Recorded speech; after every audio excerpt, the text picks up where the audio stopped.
नमस्कार, good morning, शुभ प्रभात। मैं हृदय मिश्रा आप सभी का स्वागत करता हूं डिकोड एग्जाम के डेली करंट अफेयर्स प्रोग्राम में। कैसे हैं आप सभी लोग? आई होप आप सभी लोग अच्छे होंगे और अपनी पढ़ाई को बहुत ही बेहतर ढंग से कर रहे होंगे। देखिए, आज है 24 जनवरी और आज होता है एक महत्वपूर्ण दिवस। और जरा मुझे आप लोग कमेंट करके सबसे पहला कमेंट करके बताओ कि आज 24 जनवरी को कौन सा दिवस होता है। मैं उम्मीद करता हूं कि आप उस दिवस के बारे में जरूर जानते होंगे और यह दिवस 24 जनवरी का आपकी परीक्षा के लिए इंपॉर्टेंट भी है। तो मैं आपसे बस यही जो है अपेक्षा रखता हूं कि आप कमेंट जरूर करेंगे और देखते हैं कि आपका माइंड कितना शार्प है और आप इसका उत्तर दे पाते हैं या नहीं दे पाते हैं। राइट, तो पहले फटाफट जो है आज इसका रिप्लाई कीजिए मुझे, उसके बाद हम लोग आगे बढ़ते हैं। और उसके पहले मैं आपको सूचना दे दूं कि यह करंट अफेयर्स आपके परीक्षा के दृष्टिकोण से, चाहे आप तैयारी खासकर पीसीएस की कर रहे होंगे, पीसीएस के लिए तो बहुत ही महत्वपूर्ण है। उसके अलावा आरओ एआरओ के लिए very very most important current affairs है। और इसके अलावा अगर आप यूपीएससी में भी अगर तैयारी करते हैं तो बेसिकली भी इंपॉर्टेंट है। और साथ ही साथ में अगर आप वनडे एग्जाम की तैयारी करते हैं, चाहे वो आपका यूजीसी नेट हो, चाहे आपका एसएससी हो, बैंकिंग हो, रेलवे हो, बिहार टेट हो, बिहार सुपर टेट हो, रीट का एग्जाम हो, या जो भी अदर एग्जाम्स आपके होते हैं जहां पर भी करंट अफेयर्स का सेगमेंट है, उन सभी एग्जाम्स के लिए करंट अफेयर्स हमारा उपयोगी होता है। तो आपके जो भी हित मित्र हों उन तक ये हमारा वीडियो जरूर शेयर कर दीजिएगा। चलिए, बिना देरी के आज के सेशन को हम लोग स्टार्ट करते हैं। और आज 24 जनवरी और उसके पहले हम लोग करेंगे फटाफट क्या करेंगे, लास्ट डे का रिवीजन। तो रिवीजन में पहला पॉइंट हमारा क्या है कि 21 जनवरी को बेसिकली मेघालय, मणिपुर, त्रिपुरा का राज्य दिवस मनाया जाता है। और कल हमने आपसे कहा था कि पूर्वोत्तर के जितने भी राज्य हैं उनके बारे में आप लोग सही रूप से जानकारी प्राप्त कर लीजिएगा, क्योंकि वहां से अक्सर आपके परीक्षा में प्रश्न पूछे जाते हैं पूर्वोत्तर राज्यों से संबंधित, चाहे पूर्वोत्तर राज्यों की सीमाओं के बारे में हो, या पूर्वोत्तर राज्यों के कुछ फेमस जगहों के बारे में हो, या वहां के नेशनल पार्क या वाइल्ड लाइफ सेंचुरी के बारे में हो, कुछ भी हो। पूर्वोत्तर राज्य हमेशा चर्चाओं में रहते हैं और वहां से प्रश्न जो है हर हाल में बनता ही बनता है, याद रखिएगा। ठीक है, चलिए दूसरा, इलेक्ट्रॉनिक और सूचना प्रौद्योगिकी मंत्रालय के तहत राष्ट्रीय ई गवर्नेंस प्रभाग ने एनटीटी लॉकर विकसित किया है और इसके बारे में हमने कल आपको डिटेल्स में समझाया था। कल का वीडियो अगर आपने नहीं देखा तो उसको देख लीजिएगा। दूसरा, भारत अब वैश्विक स्तर पर 7वां सबसे बड़ा कॉफी उत्पादक जो है देश बन गया है। इस समय आप जानते होंगे कि भारत में कॉफी के मामले में बड़ा खतरनाक मामला जो है चल रहा है, यानी कि बहुत ज्यादा फेमस है। और कॉफी एक ऐसी चीज है भाई साहब कि कभी कई बार ना धोखा हो जाता है। मैं तो गरीब आदमी, एक बार चला गया मैं रेस्टोरेंट और एक लोग मुझसे मिलने आ गए, ठीक है, तो कॉफी को शायद कैपुचिनो भी बोलते हैं, राइट। तो मैंने उनसे कहा कि क्या लेंगे आप, तो उन्होंने कहा कि कैपुचिनो लूंगा। अच्छा, मेरे दिमाग में था कि मैं इनको कॉफी पिलाऊंगा, तो सामने वाले ने कहा कि नहीं नहीं मैं तो कैपुचिनो पीऊंगा। मैंने कहा अच्छा कैपुचिनो। वो कह रहे हैं कि मैं कैपुचिनो पीऊंगा, मैं कहता हूं अच्छा कॉफी दे दो, ऑर्डर कर दूं क्या, कॉफी ऑर्डर कर दूं क्या। अब मुझे ये नहीं पता था कि कैपुचिनो इज आल्सो जो है कॉफी। खैर, तो ये कई बार जो है इतना स्टैंडर्ड नाम जो है आजकल हो गया है कि अगर आप जो है थोड़ा सा अगर सोशल नहीं तो धोखा खा जाएंगे भाई साहब। और अगर कहीं रेस्टोरेंट वगैरह नहीं जाते हैं किसी के साथ तब तो मटिया मेठी हो जाना है। फिर तो इतने सारे इसमें लिस्ट दी रहती हैं कि आप सुनोगे नहीं कि क्या नाम है। अच्छा, नाम भी उसका जो उनका मेन्यू होता है रेस्टोरेंट वालों का, वो कितना खतरनाक होता है कि आधा तो लगेगा अरबी में लिखा हुआ है। अगर आप नहीं खाते पीने वाले हो तो आपको लगेगा आधा अरबी और फारसी में लिखा है, स्टैंड मशखोरम, स्टैंड फॉरम, ऐसा ऐसा नाम होता है भाई साहब, गजब है, क्या ही बताया जाए। धोखा मत खा जाना। कई बार जो है वेज वाली नॉन वेज में रहती है, देखे रहना, ठीक है। चलिए खैर, तो ये कॉफी के बारे में था। कई बार जो है चीजें बड़ी गड़बड़ हो जाती हैं यार, बड़ा फिर सोचना पड़ता है यार, थोड़ा सा सोशल होना पड़ेगा। खैर, अमेरिका के 47वें राष्ट्रपति के तौर पर डोनाल्ड ट्रंप ने शपथ ग्रहण किया। ठीक है, चलिए क्या ही किया जाए। तो राष्ट्रपति डोनाल्ड ट्रंप ने घोषणा की कि वह विश्व स्वास्थ्य संगठन से अमेरिका को अलग कर रहे हैं। ये जो डोनाल्ड ट्रंप है उन्होंने घोषणा की है। और आप ये भी जानते होंगे कि जो अमेरिका के राष्ट्रपति चुने गए हैं वो 47वें नंबर के राष्ट्रपति डोनाल्ड ट्रंप जी चुने गए हैं। ये फैक्ट आपके एग्जाम के लिए क्या है, बहुत जरूरी है। इसको भी आपको क्या करना है, याद रखना है, ठीक है। अमेरिकी राष्ट्रपति डोनाल्ड ट्रंप ने उत्तरी अमेरिका की सबसे ऊंची पर्वत चोटी, क्या नाम, माउंट मैकिनले रखने के लिए एक कार्यकारी आदेश पर जो है हस्ताक्षर कर दिया है। और स्वदेशी रूप से निर्मित प्रोजेक्ट 75 की छठी स्कॉर्पियन श्रेणी की पनडुब्बी आईएनएस वार्कशीर को नौसेना को मिल गई है। 15 जनवरी को दरअसल इसको नौसेना में शामिल कर लिया गया वार्कशीर को, ठीक है, यह भी याद रखिएगा आप लोग। चलिए आगे बढ़ते हैं। बेटी बचाओ बेटी पढ़ाओ अभियान को 22 जनवरी 2015 को लॉन्च किया गया था हरियाणा के पानीपत से। और बेटी बचाओ बेटी पढ़ाओ बहुत ही अच्छी योजना थी। कल हमने आपको इसके बारे में बताया था कि बेटियां हमारे लिए कितनी महत्वपूर्ण हैं और बेटियों से ही सारा संसार है, बेटियों से ही हम हैं, हमसे वो नहीं है बल्कि उनसे हम सभी लोग। इसलिए कहा भी गया कि यत्र नारीस्तु पूजन्ते रमन्ते तत्र देवता। और चूंकि महिलाओं को हम लोग बचपन में जो है कन्या मान के उनकी पूजा भी करते हैं, है ना, देवी कहा गया है ना। और पूजा भी हम लोग ना क्या कहते हैं, एक देखो मंत्र बड़ा अच्छा सा आता है, अगर आप लोग नवरात्र का व्रत वगैरह रखते होंगे तो उसमें एक मंत्र आता है ना कि या देवी सर्वभूतेषु शक्ति रूपेण संस्था नमस्तस्ते नमस्तस्ते नमस्तस्ते नमो नमः, है ना। तो ये बड़ा सम्माननीय है भारतीय संस्कृति परंपराओं के लिए कि हमें उनका सम्मान जरूर करना चाहिए। और ऐसे में बेटी बचाओ बेटी पढ़ाओ जो अभियान चलाया गया था उससे बहुत कुछ भारत ने हासिल किया, ठीक है। जो हमारा लिंगानुपात था उसमें जो है क्या कहते हैं सुधार हुआ, जो प्रसव रेट था उसमें जो चीजें थी खराब वो सही हुई, मातृ मृत्यु दर जो है इसमें भी सुधार हुआ कहीं ना कहीं। तो एक बहुत सारा बड़ा सेगमेंट कहीं ना कहीं इससे जो है सुधार देखने को मिला बेटी बचाओ बेटी पढ़ाओ पर। हालांकि इस पर कई लोगों ने मीम्स वगैरह बनाए, लेकिन सरकार की अगर कोई अच्छी योजनाएं होती हैं, अगर उससे किसी खास वर्ग का कल्याण होता है, निश्चित तौर पर वह देश और समाज के लिए हमारे लिए बहुत ही इंपॉर्टेंट होती है। तो बेटी बचाओ बेटी पढ़ाओ के बारे में आप लोग डिटेल्स में पढ़ भी लीजिएगा, ओके। इसके अलावा G20 के शेरपा और नीति आयोग के पूर्व सीईओ कौन है, अमिताभ कांत, उनकी एक पुस्तक अभी हाल ही में रिलीज हुई, how India scaled mount G20, इसको उन्होंने पीएम को भेंट की है। इसके अलावा नेताजी सुभाष चंद्र बोस की 188वीं जयंती जो है मनाई जा रही है। इसके अवसर पर जो उनकी जन्मस्थली है क्या कटक उड़ीसा में पराक्रम दिवस का भव्य आयोजन किया जाएगा, यह भी आपको ध्यान रखना है। इसके अलावा अभी खो खो विश्व कप 2025 का आयोजन किया गया था, पहली बार यह आयोजन हुआ था और पहली ही बार में भारत ने दरअसल इस खिताब को जीत लिया, यानी कि खो खो विश्व कप 2025 का खिताब भारत ने जीता है। आप कहेंगे सर किसको हरा करके, नेपाल को हरा करके। ध्यान रखिएगा कि पुरुष खो खो विश्व कप 2025 भी भारत ने जीता नेपाल को हरा करके, और महिला खो खो विश्व कप 2025 भी जो है भारत ने जीता नेपाल को हरा करके। याद रहेगा दोनों पॉइंट। चलिए अब आपके सामने पहला प्रश्न है, लेकिन एक बात मुझे याद आ गई, मैं आपको बता दे रहा हूं। एक बार क्या हुआ कि मैं ऐसे बैठा हुआ था तो एक लोग आए मेरे सामने और बड़ी बड़ी तारीफ करने लगे, मैं फला रेस्टोरेंट में गया हूं, मैंने ये खाया है, मैंने वो खाया है, मैंने तो सब कुछ खा लिया है, मैं तो पता नहीं कहां कहां गया। मैंने अच्छा मैं तो कहीं कुछ नहीं खाता, ज्यादा मैं तो सिंपल खाना खाने वाला इंसान हूं।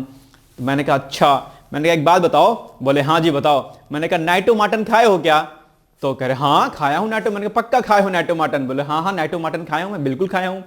मैंने कहा अच्छा कब खाया, बोले अभी 4 दिन पहले तो खाया हूं मैं, कहां गया था रेस्टोरेंट में। मैंने कहा अच्छा, मैंने कहा नाइटो मटन जैसी कोई चीज ही नहीं बनी है। तो कह रहे हैं कि अच्छा ऐसा है क्या। चलिए खैर, ये खाने पीने वाले जो लोग होते हैं ना बड़े खतरनाक होते हैं, बचा रहना, पैसा आपका जेब ढीला करवा देंगे। टॉपिक नंबर 1, डोनाल्ड ट्रंप ने खत्म की जन्म सिद्ध नागरिकता। आप कहेंगे सर ये क्या चीज है, ये बेसिकली ये है कि पहले क्या था, वहां पर एक रूल है, एक रेगुलेशन है कि अगर आप दंपत्ति हैं और आपका बेबी, अगर आपका जो है बेबी अगर अमेरिका में होता है तो उसे जो है बेसिकली नागरिकता उन लोग को मिल जाती थी, ऐसा वहां पर एक प्रावधान था, ठीक है। अब क्या हुआ है कि जो डोनाल्ड ट्रंप जी अभी राष्ट्रपति बने हैं, खतरनाक टाइप के आदमी हैं, इन्होंने कहा कि भैया ना ऐसा नहीं होगा। अच्छा इसमें यह भी था कि अगर आप पासपोर्ट लेके मतलब कुछ टाइम के लिए एजुकेशन के लिए या किसी पॉइंट से अगर आप वहां पर रह रहे हैं और ऐसे समय में भी अगर वहां पर आपका बेबी होता है, आपके बच्चे का जन्म होता है, तो नागरिकता मिल जाती थी मतलब दंपत्ति को, है ना। ये वहां का एक प्रावधान था बेसिकली, तो ये जन्म सिद्ध अधिकार था वहां का बेसिकली। तो इसको डोनाल्ड ट्रंप ने कहा नहीं भाई ये गलत बात है, ऐसा नहीं हो सकता है। क्योंकि कई बार क्या होता था कि लोग जो है वहां की नागरिकता प्राप्त करने के लिए अमेरिका जाते थे और वहां पर क्या करते थे, बेबी प्लान करते थे और वहां पर बेबी होता था, नागरिकता मिल जाती थी, ऐसा था वहां पर, ठीक है। इसको कहा ट्रंप जी ने कि ना ना भैया ऐसा तो नहीं होगा, तो चालाकी कर रहे हैं लोग, है ना। तो उन्होंने कहा कि ना इसको हम करेंगे खत्म, अब कोई नहीं। अब ट्रंप कह रहे हैं, ये कह रहे हैं भैया कि ऐसा है जब 2 जन हो तो 2 में से किसी एक का अमेरिका का निवासी होना आवश्यक है, उनकी नागरिकता लेनी आवश्यक है, 2 में से कोई एक। पहले था कोई दिक्कत नहीं थी, अब एक का होना जरूरी है, ठीक है। तो अब ध्यान रखना, जो लोग प्लान कर रहे होंगे ना भाई कैंसिल कर देना, ठीक है, अब मत जाना, तो गड़बड़ा जाएगा सब मामला। भारत जरूरी है। हाल ही में अमेरिका में जन्म सिद्ध नागरिकता को समाप्त किए जाने की घोषणा कर दी गई है। डोनाल्ड ट्रंप जो कि अभी हाल ही में अमेरिका के नए राष्ट्रपति और दूसरे नंबर के राष्ट्रपति और 47वें नंबर के राष्ट्रपति जो है बने हैं, याद रखिएगा। महत्वपूर्ण बिंदु क्या है, अमेरिकी राष्ट्रपति डोनाल्ड ट्रंप ने सोमवार को अमेरिका में जन्मसिद्ध नागरिकता यानी कि बर्थ राइट सिटीजनशिप को खत्म करने के लिए एक कार्यकारी आदेश पर हस्ताक्षर यानी कि साइन कर दिया है। राइट, चलिए आदेश क्या सुनिश्चित करेगा कि विदेशी पासपोर्ट धारकों के बच्चों को अब अमेरिकी नागरिक नहीं माना जाएगा। इसमें वे लोग भी शामिल हैं जो देश में कानूनी रूप से रह रहे हैं, जैसे कि टूरिस्ट, स्टूडेंट और वर्क वीजा पर रहने वाले लोग। ये लोग भी इसमें शामिल होंगे क्योंकि यही लोग कांड करते थे, अब नहीं कर पाएंगे। चलो अब जन्मसिद्ध नागरिकता क्या है इसको एक बार समझ लेते हैं, हालांकि अभी हमने बताया लेकिन फिर भी यहां पर देख लेते हैं। तो जन्मसिद्ध नागरिकता वह कानूनी सिद्धांत है जिसके अनुसार बच्चे उस देश की नागरिकता प्राप्त करते हैं जिसमें उनका जन्म हुआ है। यानी कि अगर हमारा कोई बेबी अगर वहां पर जन्म लेता है तो उसे अमेरिका की नागरिकता मिल जाएगी, भले ही मैं अमेरिका का रहने वाला नहीं हूं। राइट, चलिए भले ही उनके माता पिता की राष्ट्रीयता या इमिग्रेशन स्टेट्स कुछ भी हो, डजंट मैटर। फॉर एग्जांपल मैं टीचिंग करने के लिए मुझे कोई कोचिंग वाला बुला लेता है, सर जी आओ हमारे यहां पढ़ाओ। मैंने कहा अच्छा, और शादी हो गई हो मेरी, मैं चला जाऊं वहां पे पढ़ाने के लिए, ठीक है, नागरिकता मेरी भारत की है लेकिन मैं चला जाऊं वहां पर। और अगर फॉर एग्जांपल मेरी शादी हो गई, अगर वहां पर अगर बेबी प्लान हो जाता है तो उसको नागरिकता मिल जाएगी। ये था कांड, ठीक है, ध्यान रखिएगा। चलो फिलहाल शादी नहीं हुई तो होगा क्या। दूसरा, अमेरिकी संविधान में 14वां संशोधन को लंबे समय से अमेरिकी धरती पर पैदा हुए लगभग सभी बच्चों को नागरिकता देने के रूप में पढ़ा जाता रहा है। ये पहले का रूल था जो कि अब चेंज हो जाएगा, और ये जो रूल पहले था वो 1868 में गृह युद्ध के बाद अपनाया गया था ताकि पूर्व में गुलाम बनाए गए लोगों की स्थिति को स्पष्ट किया जा सके। इसमें कहा गया कि संयुक्त राज्य अमेरिका में जन्मे या प्राकृतिक रूप से बसे सभी व्यक्ति संयुक्त राज्य अमेरिका के नागरिक हैं। ये जो है पहले रूल था, इसको अच्छे से एक बार पढ़ लीजिएगा, ठीक है, ध्यान रखिएगा। चलिए, और ये कई सारी चीजें हैं यहां पर आप देख सकते हैं इसको, ठीक है, पढ़ लीजिएगा इसको। तो डोनाल्ड ट्रंप द्वारा हस्ताक्षरित आदेश यह सुनिश्चित करेगा कि अमेरिका में जन्मे बच्चे जिनके माता पिता में से कम एक नागरिक या वैध स्थायी निवासी नहीं है को अब स्वचालित रूप से अमेरिकी नागरिकता नहीं मिलेगी।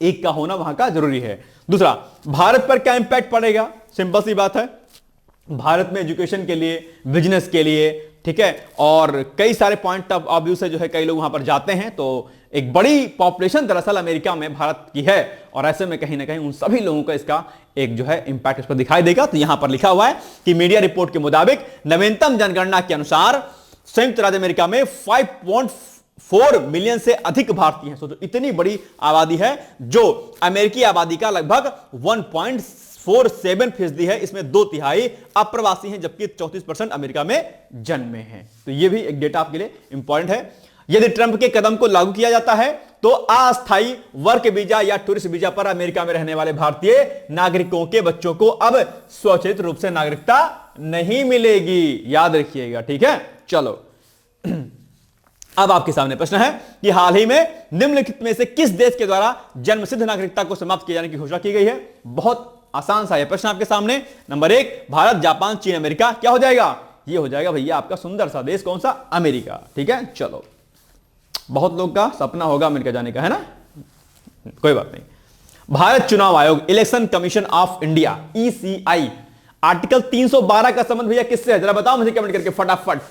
आर्टिकल 312 का संबंध किससे है, मुझे कमेंट करके बताओ, देखते हैं कि बता पाते हो कि नहीं बता पाते हो। चलो, तो भारत चुनाव आयोग चर्चाओं में है। आप कहेंगे सर क्यों चर्चाओं में, चर्चाओं में इसलिए है क्योंकि 23 और 24 जनवरी को, कब, 23 और 24 जनवरी को नई दिल्ली में 2 दिवसीय वैश्विक चुनाव प्रबंधन सम्मेलन, ठीक है, यानी कि ग्लोबल इलेक्शन मैनेजमेंट, ठीक है, सम्मेलन यानी कि कॉन्फ्रेंस एक तरीके से आयोजित कर रहा है। और अभी आपको पता होगा लगभग 70 देशों में अभी हाल ही में बड़े स्तर के चुनाव हुए हैं, और वहां पर जो है कई सारे लोकतांत्रिक जो है देश है, कई सारे वैसे देश रहे हैं। तो ऐसे में कहीं ना कहीं भारत एक बड़ा जो है आयोजन कर रहा है। यह सम्मेलन राष्ट्रीय मतदाता दिवस से ठीक पहले आयोजित किया जाता है। और यह भी मुझे बताओ राष्ट्रीय मतदाता दिवस कब मनाया जाता है, ठीक है। देखो हिंट यहां पर आपको मिल सकती है, मैं उम्मीद करता हूं कि आप इसका आंसर जरूर देंगे। चलिए, इसका उद्देश्य दुनिया भर के चुनाव प्रबंधन निकायों को चुनाव प्रबंधन से जुड़ी चुनौतियां और अवसरों पर चर्चा के लिए मंच प्रदान करना। आपको पता है कि समय समय पर जब भी इलेक्शन होते हैं तो भारत जैसे देश में भी चुनाव पर, इलेक्शन पर जो है क्वेश्चन मार्क जो है लगता रहता है, और खासकर ईवीएम को लेकर के जो है लगता रहता है। कई सारे लोग कहते हैं कि ईवीएम में घोटाला हो गया। हालांकि अगर आप थोड़े से टेक्निकल होंगे तो आप ये पाएंगे कि ईवीएम जैसी मशीन को हैक वगैरह नहीं किया जा सकता है, लेकिन बावजूद इसके इस पर बहुत सारे विवाद होते रहते हैं और चुनावी मुद्दा दरअसल इसको बनाया जाता है और हम जैसे लोग बेवकूफ बनते रहते हैं। हम किसी के पक्ष में जाते हैं, किसी के विपक्ष में जाते हैं, जबकि आपको पता होना चाहिए ईवीएम जैसी मशीनें हैक नहीं की जा सकती हैं। राइट, चलिए दूसरा, तो बैलेट पेपर पर कराए जाने की बात की जाती है। जो लोग 90s में रहे होंगे वो लोग जानते होंगे कि बैलेट पेपर से जब चुनाव कराया जाता था तो बड़ी लूट होती थी। पूरे बैलेट पेपर जो बॉक्स होते थे वो जला दिए जाते थे, वो पानी से भिगा दिया जाते थे, बड़ा घपला जो है हुआ करता था। तो फिर से लोग बैलेट पेपर की मांग करते हैं। हालांकि समय के साथ हमें चलना चाहिए और समय के साथ चलते हुए हमें जो भी अगर हमें लगता है कि इसमें कमियां हैं तो उसमें सुधार करते हुए हमें आगे बढ़ना चाहिए, बजाय इसके कि हम पुराने पैटर्न पर चले आए। हाँ, नए पैटर्न पर अगर बहुत खराबी होती कि यार सक्सेस ही नहीं हो रहा है तो उसको हमें पुराने पर आना चाहिए। नहीं तो अगर नए पैटर्न में अगर कुछ भी खामियां हैं तो उसमें सुधार करना चाहिए और हमें आगे बढ़ना चाहिए। इसको मैं आपकी जिंदगी से जोड़ता हूं। फॉर एग्जांपल के लिए आपका सिलेक्शन, आप एग्जाम की तैयारी कर रहे हैं, आपका सिलेक्शन नहीं हो रहा है, ठीक है, एक दो अटेम्प्ट दिया आपने, नहीं हुआ, तो आपके कहने का मतलब क्या हुआ कि आप तैयारी छोड़ दोगे? नहीं, तैयारी छोड़ोगे नहीं आप, बल्कि आप अपने में सुधार करोगे, अपनी कमियों को नोटिस करोगे कि दरअसल आप कहां गलती कर रहे हैं और उसमें सुधार करके आप आगे बढ़ जाओगे। तो ईवीएम पर आपके जो है क्या कहते हैं एग्जाम में क्वेश्चन भी आता है, इसलिए ध्यान रखिएगा कि वर्तमान में जो चुनावी प्रक्रिया है कितनी जो है तार्किक है, सही है और किस तरीके से इस पर आरोप लगते रहते हैं। बहुत प्रकार के प्रश्न इस पर बनते हैं मेंस के पॉइंट ऑफ व्यू से, इसको रेडी कर लीजिएगा, ठीक है। चलिए, सम्मेलन में 13 देशों के 30 से अधिक जो है प्रतिनिधि इसमें भाग लेंगे, प्रतिनिधि, ठीक है। आगे बाकी कुछ पॉइंट यहां पर अच्छे लिखे गए हैं, तो आप लोग इसको पीडीएफ में अच्छे तरीके से पढ़ लीजिए कि क्या कुछ जो है इसमें बातें दी गई हैं, क्योंकि अभी आप जानते होंगे कि कई सारे देशों में इलेक्शन हुआ है, तो उन सभी पर बात करनी है इस समय में और चर्चा करनी है, चुनौतियों पर चर्चा करनी है कि दरअसल जो भी इलेक्शंस होते हैं, क्योंकि भारत जैसे देश जहां पे इतनी बड़ी पॉपुलेशन है उसको एक बार में चुनाव कराना बड़ी बात होती है और वैश्विक स्तर पर भारत की इस बात पर बहुत तारीफ होती है कि एक बड़े आयोजन का जो है जो आयोजन किया जाता है उसमें बहुत अच्छे तरीके से चीजें जो है कराई जाती रही हैं, ठीक है। चलिए, इसको पढ़ लीजिएगा आप लोग।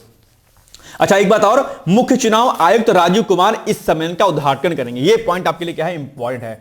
अच्छा, यह प्रश्न भी आपके एग्जाम में कई बार पूछा जाता है कि मुख्य चुनाव आयुक्त कौन है, यानी कि चीफ इलेक्शन कमीशन कौन है, तो यह है आपके भैया राजीव कुमार। ये इंपॉर्टेंट फैक्ट है, इसको आप लोग क्या करिएगा, नोट कर लीजिएगा, ठीक है, ध्यान रखिएगा। जितने भी हमारे संवैधानिक संस्थाएं हैं उनके जो अध्यक्ष होते हैं उनसे प्रश्न आपके एग्जाम में पूछा जाता है। तो जैसे आपका इलेक्शन कमीशन ऑफ इंडिया हो गया, आपका कैग हो गया, आपके सीबीआई हो गए, है ना, आपके जो है क्या कहते हैं अन्य महाधिवक्ता हो गए, ये कौन कौन है, इनके सबके बारे में प्रश्न पूछता है। आपके राष्ट्रीय मानवाधिकार आयोग के अध्यक्ष कौन है, ठीक है, राष्ट्रीय महिला आयोग के अध्यक्ष कौन है, ये सब प्रश्न बहुत पूछता है आपके एग्जाम में, तो ये सब लिस्टिंग कर लेना इसके अलग अलग, ठीक है, याद करना। और हां, चूंकि अब इलेक्शन कमीशन ऑफ इंडिया भी चर्चाओं में रहा है, तो निर्वाचन आयोग यानी कि ECI, election commission of India, भारतीय निर्वाचन आयोग के बारे में आज आप लोग को अच्छे से पढ़ना है। यहां से प्रश्न अक्सर आपको देखने को मिलते हैं। टास्क नंबर 1 है, ये आपका क्या हो गया, होमवर्क हो गया। क्या हो गया आपका, होमवर्क हो गया आपका, इसको आपको करना है घर पे। इलेक्शन कमीशन ऑफ इंडिया के बारे में डिटेल्स में पढ़ लीजिएगा आप लोग। चलिए, ठीक है, आगे बढ़ते हैं।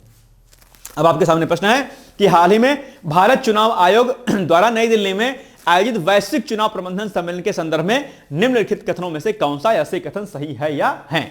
नंबर 1 कथन, भारत चुनाव आयोग 23 और 24 जनवरी को नई दिल्ली में 2 दिवसीय वैश्विक चुनाव प्रबंधन सम्मेलन आयोजित कर रहा है। बिल्कुल सही बात है, कर रहा है ये।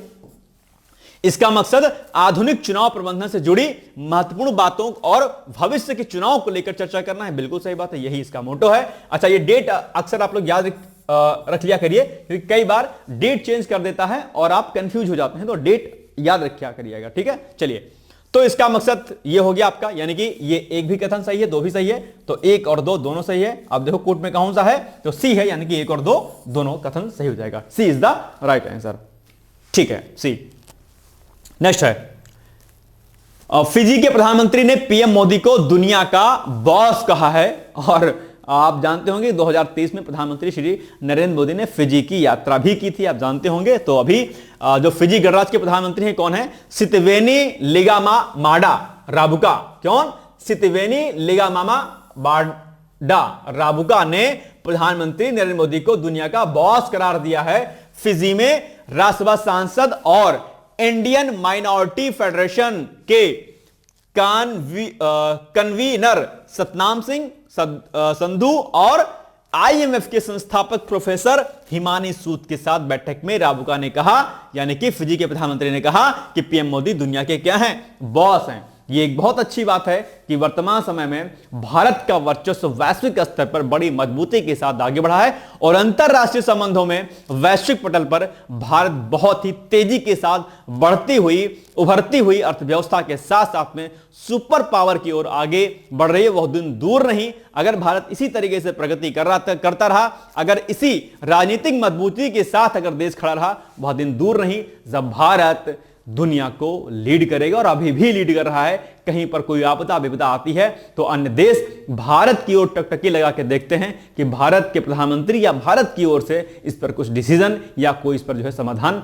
निकाला जाएगा। यह हमारे लिए बहुत अच्छी बात है। ठीक है, प्रधानमंत्री नरेंद्र मोदी मई 2023 में फिजी की यात्रा पर थे और वहां पर भी काफी तारीफ हुई थी। और हां, उसके अलावा जब उस समय क्या हुआ था कि फिजी के जो राष्ट्रपति हैं रातू विलियम मैवलिली काटोनिवेरे की ओर से प्रधानमंत्री राबुका ने प्रधानमंत्री मोदी को फिजी गणराज्य के सर्वोच्च सम्मान companion of the order of Fiji से सम्मानित किया था। यह सम्मान आप लोग याद रखिएगा, हो सकता है आप एग्जाम में यहां से प्रश्न पूछ ले, इसको आप लोग क्या करिएगा, टिक कर लीजिएगा। अलग अलग देशों के द्वारा प्रधानमंत्री नरेंद्र मोदी को जो भी पुरस्कार या जो भी सम्मान दिए जाते हैं वो आपके एग्जाम के लिए जरूरी होते हैं, याद रखिएगा। ठीक है, चलिए फिजी के बारे में 2-4 पॉइंट हैं कि फिजी दक्षिण प्रशांत महासागर में स्थित एक द्वीप समूह देश है और इसका आधिकारिक नाम फिजी गणराज्य है। फिजी में 322 द्वीप हैं जिनमें 106 पर लोग रहते हैं। राजधानी कहां क्या है इसकी, सुवा है। फिजी की राजधानी क्या है, सुवा है। और ये बेसिकली जो है अपने खासकर जो उनके समुद्री तट जो हैं फिजी के, उसके लिए बहुत फेमस है। वहां पे आप जाके घूम सकते हैं फिजी में। ठीक है, फिजी की प्रमुख भाषाएं बेसिकली आपकी अंग्रेजी है, फिजी है और हिंदी भी बोली जाती है। फिजी की प्रमुख धर्म क्या है, ईसाई, हिंदू और इस्लाम है। फिजी अच्छी कंट्री है, मतलब आप जाएंगे तो घूमेंगे मजा आएगा आपको, है ना। फिजी की मुद्रा फिजी डॉलर है, याद रखिएगा। और फिजी में उष्णकटिबंधीय समुद्री जलवायु है, यह भी आपको याद रखना है। ठीक है, चलो तो आपके सामने प्रश्न है कि फिजी के संदर्भ में निम्नलिखित कथनों में से कौन सा कथन सही है। फिजी गणराज्य के प्रधानमंत्री सितवेनी लिगामा-माडा राबुका हैं, बिल्कुल सही बात है, यही है। खतरनाक नाम है भाई साहब इनका। शॉर्ट फॉर्म में सितवेनी राबुका लिखा रहता है, ठीक है, ये नहीं लिखा रहता है, लिगामा-माडा नहीं लिखा रहता है। फिजी के राष्ट्रपति रातू विलियम मैवालिली कोटेनिवेरे की ओर से प्रधानमंत्री राबुका ने प्रधानमंत्री मोदी को फिजी गणराज्य के सर्वोच्च सम्मान companion of the order of Fiji से सम्मानित किया था। बिल्कुल सही बात है, सम्मानित किया था। तो दोनों कथन हो जाते हैं आपके सही। इस हिसाब से आपका 1 और 2 दोनों कथन सही है, यानी कि C is the right answer. ठीक है, चलो बिल्कुल सही बात है। Topic number 4, Gates Cambridge impact पुरस्कार 2025, यह भी चर्चाओं में है। और यह चर्चाओं में क्यों है, क्योंकि अभी जो भारत की प्रोफेसर हैं उर्वशी सिंह, इनको इस सम्मान से सम्मानित किया गया है। और आइए इनके बारे में हम लोग 2-4 पॉइंट देखते हैं। तो हाल ही में वर्ष 2025 के लिए भारत की प्रोफेसर कौन, उर्वशी सिन्हा को गेट्स कैम्ब्रिज इंपैक्ट पुरस्कार 2025 से सम्मानित किया गया है। प्रोफेसर उर्वशी रमन अनुसंधान संस्थान में क्वांटम सूचना और कंप्यूटिंग लैब की प्रमुख हैं। ठीक है, किसकी, रमन अनुसंधान संस्थान में क्वांटम सूचना और कंप्यूटिंग के लिए। ठीक है, दूसरा, उन्हें भारत सरकार द्वारा प्रतिष्ठित राष्ट्रीय विज्ञान जो है युवा पुरस्कार से भी सम्मानित किया जा चुका है, याद रखिएगा। इसके अलावा अगर हम बात गेट्स कैम्ब्रिज इंपैक्ट पुरस्कार की करते हैं तो यह पुरस्कार वैज्ञानिक अनुसंधान, तकनीक की नवाचार और सामाजिक बदलाव के क्षेत्र में उल्लेखनीय योगदान के लिए देने वाले लोगों को दिया जाता है। यह पुरस्कार बिल और मेलिंडा गेट्स फाउंडेशन और कैम्ब्रिज यूनिवर्सिटी द्वारा दिया जाने वाला पुरस्कार है। ये फैक्ट आपके लिए इंपॉर्टेंट है। कई बार जब कोई पुरस्कार किसी को दिया जाता है तो उस संबंधित पुरस्कार के बारे में, उस प्राइज के बारे में प्रश्न आपके एग्जाम में पूछ लिया जाता है। ठीक है, याद रखिएगा इस बात को। ठीक है, इसके अलावा रमन अनुसंधान संस्थान की अगर हम बात करते हैं तो इसकी स्थापना जो नोबेल पुरस्कार के विजेता हैं कौन, सर सीवी रमन ने वर्ष 1948 में, यानी कि 1948 में जो है रमन अनुसंधान संस्थान की स्थापना की थी। और यह बेसिकली बेंगलुरु में स्थित है और बेंगलुरु को साइंस सिटी के नाम से भी जाना जाता है। इंडियन इंस्टीट्यूट ऑफ साइंस भी वहां पर स्थित है। ठीक है, और वो आपके एग्जाम जो है आपकी पढ़ाई लिखाई के लिए बहुत जरूरी है। तो आप चाहें तो अपने घर में जो भी बच्चे होंगे उनको भेज सकते हैं। ठीक है, चलिए अब आपके सामने प्रश्न है कि गेट्स कैम्ब्रिज इंपैक्ट पुरस्कार निम्नलिखित में से किस क्षेत्र में विशिष्ट योगदान के लिए दिया जाता है? कृषि, पुरातात्विक खोज हेतु, पर्यावरण या क्वांटम कंप्यूटिंग के लिए? डी ऑप्शन, कंप्यूटर जो है क्या कहते हैं, क्वांटम कंप्यूटिंग के लिए। ठीक है, चलिए आगे बढ़ते हैं। बांकापुर भेड़िया अभ्यारण्य अभी चर्चाओं में है। आप कहेंगे सर क्यों चर्चाओं में है? चर्चाओं में इसलिए है क्योंकि वहां पर एक जो लुप्तप्राय भेड़िया है या ठीक है, तो लुप्तप्राय जो भेड़िया है उसने जो है 8 जो है बच्चों को क्या किया है, जन्म दिया है। तो चूंकि वो लुप्तप्राय श्रेणी में है, एक तरीके से डेंजर श्रेणी में है, उसके बाद अगर उसने 8 बच्चों को जन्म दिया तो अपने आप में क्या इंपॉर्टेंट चीज हो जाती है आपके लिए। ठीक है, तो बांकापुर भेड़िया अभ्यारण्य में लुप्तप्राय भारतीय ग्रे वुल्फ, ठीक है, यानी कि भारतीय ग्रे भेड़िया ने 8 बच्चों को जन्म दिया है। यह IUCN आप जानते होंगे इसके बारे में, IUCN रेड डेटा लिस्ट भी जारी करता है, जिसमें अलग अलग जो है पेड़ पौधों और जो है जानवरों को उसकी लिस्टिंग की जाती है अलग अलग जो है उनके कैटेगरी के अनुसार कि कौन डेंजर है, कौन इंडेंजर्ड है ना, कौन जो है एक्सटेंट हो चुका है उनके। तो ये IUCN की जो है बेसिकली IUCN लिस्ट में लुप्तप्राय के रूप में सूचीबद्ध है। और वन्यजीव संरक्षण अधिनियम यानी कि वाइल्ड लाइफ प्रोटेक्शन एक्ट 1972 के अनुसूची फर्स्ट के अंतर्गत भी जो है क्या है, ये सूचीबद्ध है। IUCN आप लोग सभी लोग जानते होंगे, IUCN रेड डेटा बुक जारी करता है IUCN, ठीक है, international union for conservation of nature and natural resources को बोलते हैं। कई बार इसको लोग बोलते हैं international union for conservation of nature, कई बार लोग इसको ये बोलते हैं, लेकिन अगर हम लोग इसको डिटेल्स में अगर जानेंगे तो कहेंगे international union for conservation of nature and natural resources. ठीक है, IUCN रेड डेटा बुक जारी करता है, याद रखो होगा आपको, याद होगा ना आप लोग को IUCN के बारे में। IUCN की जो लिस्टिंग है ना उसको एक बार पढ़ लिया करना। कई बार क्या होता है कि वहां से प्रश्न पूछ जाता है कि ये पर्टिकुलर एनिमल है, इसको IUCN की किस लिस्ट में इसको रखा गया है। ठीक है, याद रखिएगा।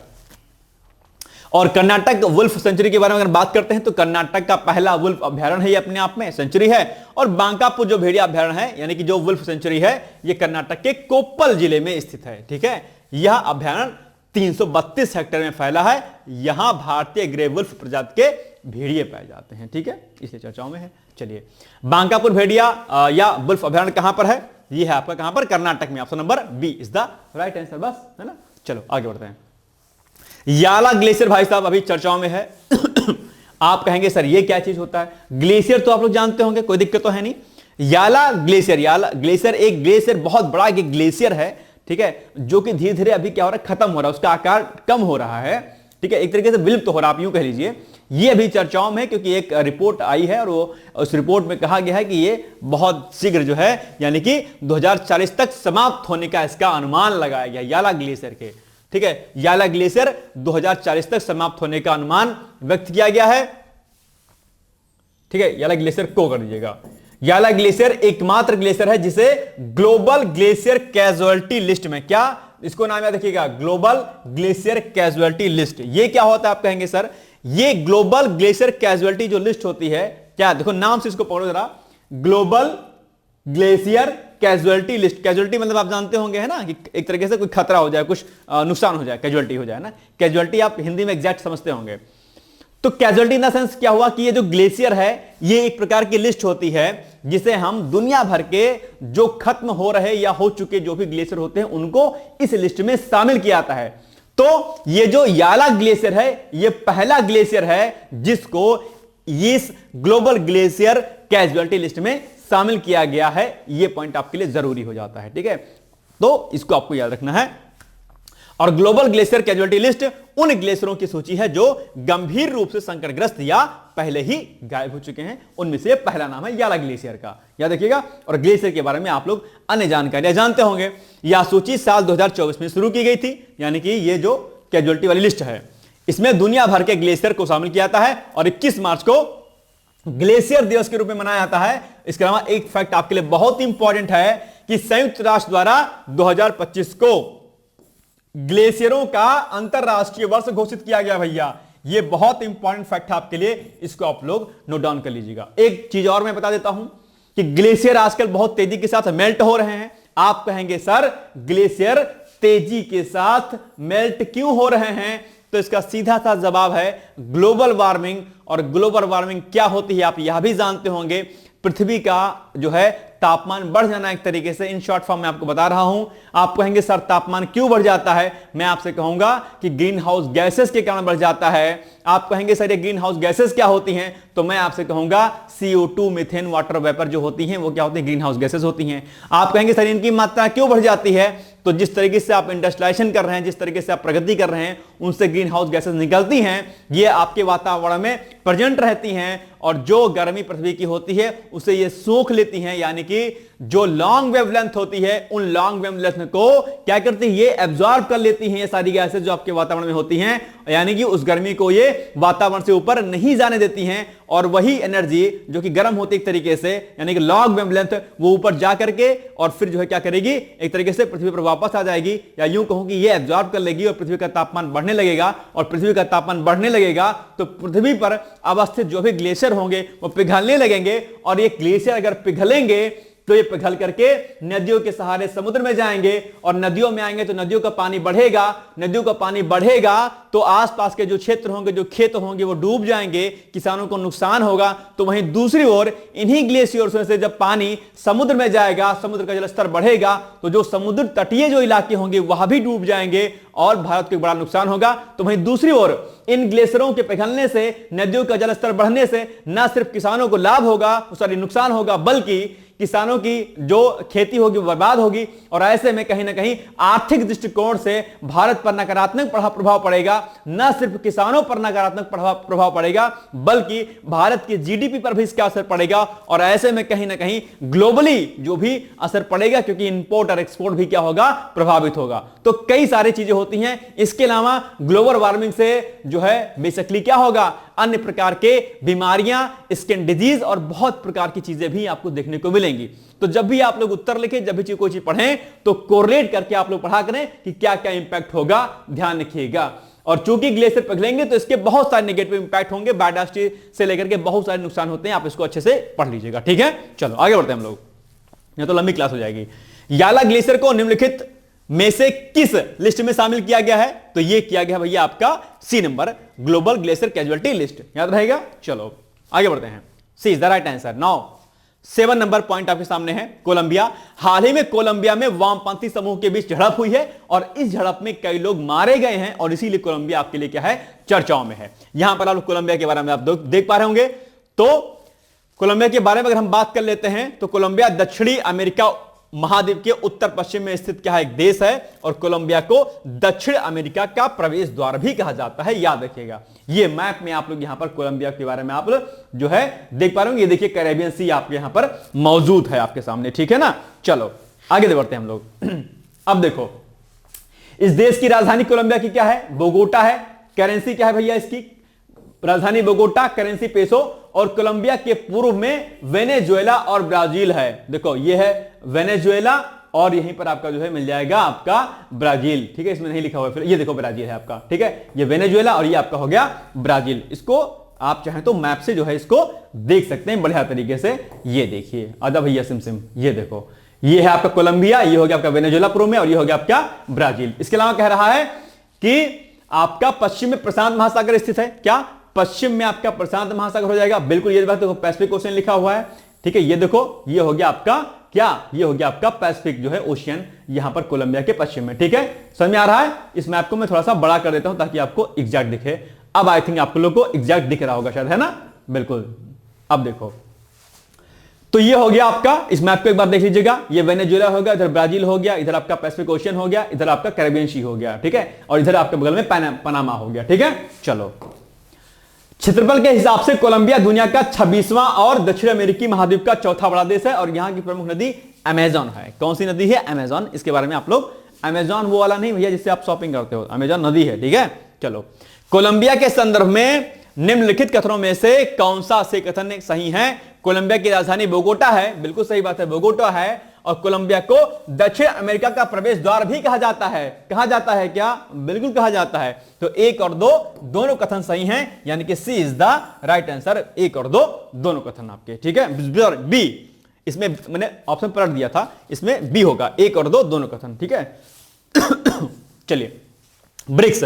अब ब्रिक्स अभी चर्चाओं में है, 5 देशों का संगठन है। बी यानी कि ब्राजील, आर यानी कि रशिया, आई यानी कि इंडिया, सी यानी कि चाइना और एस यानी कि साउथ अफ्रीका। ब्रिक्स की स्थापना होती है वर्ष 2009 में और 2010 में इसमें शामिल होता है कौन? South Africa. इसके पहले इसका नाम ब्रिक हुआ करता था। साउथ अफ्रीका के शामिल होने के बाद इसका नाम ब्रिक्स हो गया। 5 देशों का समूह है, आप जानते होंगे, बड़ा संगठन है अपने आप में। भारत की इसमें बड़ी महत्वपूर्ण भूमिका है। चर्चाओं में क्यों है? चर्चाओं में इसलिए है क्योंकि नाइजीरिया को भी ब्रिक्स में एक साझेदार देश के रूप में क्या किया गया है? शामिल कर लिया गया है, इसीलिए चर्चाओं में है और यह अक्सर चर्चाओं में रहता है, ठीक है। और नाइजीरिया ब्रिक्स में 9वें साझेदार के रूप में जो है शामिल किया गया है। आप कहेंगे सर 9वें साझेदार के रूप में नाइजीरिया है, तो सर 8 देश और कौन से हैं साझेदार के रूप में? तो वो 8 देश हैं आपका Belarus, Bolivia, Cuba, Kazakhstan, Malaysia, Thailand, Uganda और उज्बेकिस्तान है। इन 8 देशों के बारे में आपको जानकारी भाई साहब होनी चाहिए, नोट कर लेना। ब्रिक्स से संबंधित प्रश्न अक्सर आपके एग्जाम में पूछा जाता है। एक महत्वपूर्ण बात मैं यह भी आपसे कह दे रहा हूं कि अगर भारत किसी संगठन में शामिल है और वह संगठन अगर चर्चाओं में है तो निश्चित है कि उस संगठन से प्रश्न आपके एग्जाम में पूछा जाएगा, राइट। चलिए, इसके अलावा ब्रिक्स के बारे में अगर हम बात करते हैं, स्थापना मैंने आपको बता दिया 2009 में होती है। संस्थापक सदस्यों के रूप में ब्राजील, रूस, भारत और चीन थे। 2010 में इसमें साउथ अफ्रीका शामिल होता है, इसका नाम ब्रिक्स हो जाता है। और पूर्ण सदस्य के रूप में अगर हम बात करते हैं तो इसमें मिस्र है आपका। अच्छा, ये वाला मिस्र नहीं होगा भैया, मिस्र वाला हो गया, ये मिस्र ये वाला कर लीजिएगा, ठीक है। मिस्र है, इथियोपिया है, ईरान है, सऊदी अरब है, संयुक्त अरब अमीरात है और इंडोनेशिया है। अभी हाल ही में इंडोनेशिया को इसमें जो है पूर्ण सदस्य के रूप में शामिल किया गया। जब इंडोनेशिया को शामिल किया गया था तो हमने आपको प्रश्न कराया था, अगर आपको याद होगा तो 8 जो सदस्य हैं आपके, किसके? आपके ब्रिक्स के साझेदार के रूप में, सॉरी 9 हो गए हैं। 9 जो साझेदार देश हैं ब्रिक्स के रूप में, उनको आपको याद रखना है। और ये जो पूर्ण सदस्य हैं ब्रिक्स के, इनको भी आपको मिस्र, इथियोपिया, ईरान, सऊदी अरब, संयुक्त अरब अमीरात और इंडोनेशिया, इनको भी आपको क्या करना है? याद रखना है। और ब्रिक्स के 5 कंट्रीज कौन हैं, उनको भी आपको याद करना है, ठीक है ना। चलो आगे बढ़ते हैं। अच्छा, ब्रिक्स का जरा मुझे बताओ वो कहां है, मुख्यालय कहां पर, हेडक्वार्टर कहां पर है? मैं लिखना यहां पर भूल गया था, जरा बताओ ब्रिक्स का मुख्यालय कहां पर है। मुझे उम्मीद है कि आप इसका आंसर जरूर देंगे। आज जो मैंने पूछा सब का आंसर आप लोग जरूर दीजिएगा। चलो, अब आपके सामने प्रश्न है कि निम्नलिखित युग्मों में से कौन सा एक युग्म सही सुमेलित नहीं है, ठीक है। तो ब्रिक्स की स्थापना कब होती है? 2009 में होती है, सही बात है।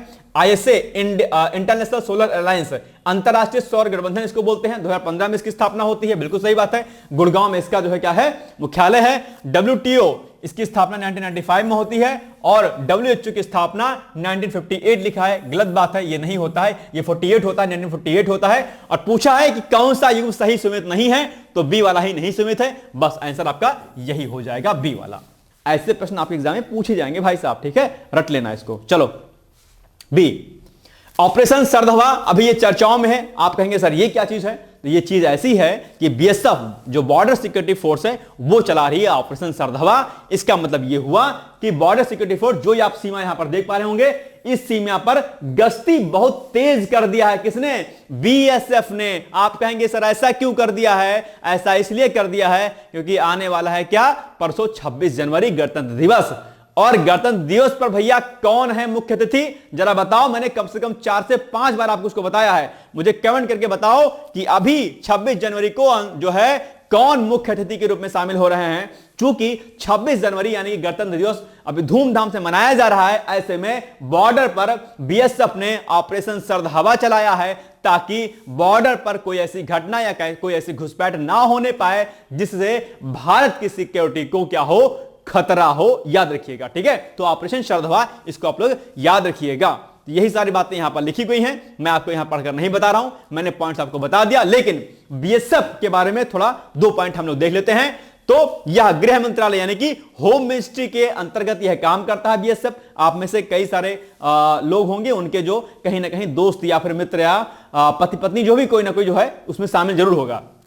BSF की स्थापना 1 दिसंबर 1965 को होती है, याद रखिएगा। और यह भारत के 5 केंद्रीय सशस्त्र पुलिस बलों में से एक है। और BSF की जिम्मेदारी भारत की अंतरराष्ट्रीय सीमाओं की सुरक्षा करना है, यह भी आपको याद रखना है।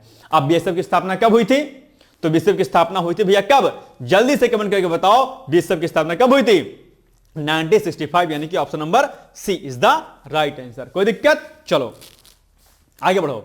ठीक है बाज, अब लास्ट क्वेश्चन आपके सामने है, राष्ट्रीय स्वास्थ्य मिशन आप कहेंगे सर क्यों चर्चाओं में है? चर्चाओं में इसलिए है क्योंकि सरकार ने इसकी जो है इसकी अच्छाइयों को देखते हुए या इसकी उपलब्धियों को देखते हुए इसके दरअसल कार्यकाल को बढ़ा दिया है केंद्र सरकार ने, इसीलिए चर्चाओं में है। क्या कुछ है इसमें, आइए हम इसको देखने का प्रयास करते हैं। ठीक है, तो राष्ट्रीय स्वास्थ्य मिशन की उपलब्धि क्या है कि राष्ट्रीय स्वास्थ्य मिशन के तहत देश भर में 220 करोड़ कोविड-19 वैक्सीन की खुराकें दी गई थी। इसके अलावा वर्ष 1990 के बाद से मात्र मृत्यु दर में 83% तक की क्या हुई है? गिरावट आई है। ये इस मिशन का उपलब्धि है। इसके अलावा यहां पर बहुत प्रकार की उपलब्धि यहां पर दे रखी हैं कि इस मिशन ने किस प्रकार से भारत को जो है उपलब्धियां दी हैं, भारत को किस प्रकार से जो है फायदा दिया है। जैसे कि टीबी के मामले 2015 में प्रति 1 लाख में 237 से घटकर के 2023 में 195 हो गए। वहीं इससे मृत्यु दर 28 से घटकर के 22 हो गए। तो ये सारा डेटा आपके लिए क्या है? बहुत जरूरी है। इसको आप लोग नोट डाउन कर लीजिएगा। आपके मुख्य परीक्षा में या आपके निबंध वाले सेक्शन में आपको ये चीजें देखने को मिलेंगी, यानी कि वहां पर आप इन डेटा का इस्तेमाल जो है डाटा का इस्तेमाल कर सकते हैं। बहुत जरूरी डेटा है आपके लिए। ठीक है, ये सभी पॉइंट आप लोग जो है पीडीएफ के फॉर्म में पढ़ लीजिएगा। ठीक है, चलो आगे।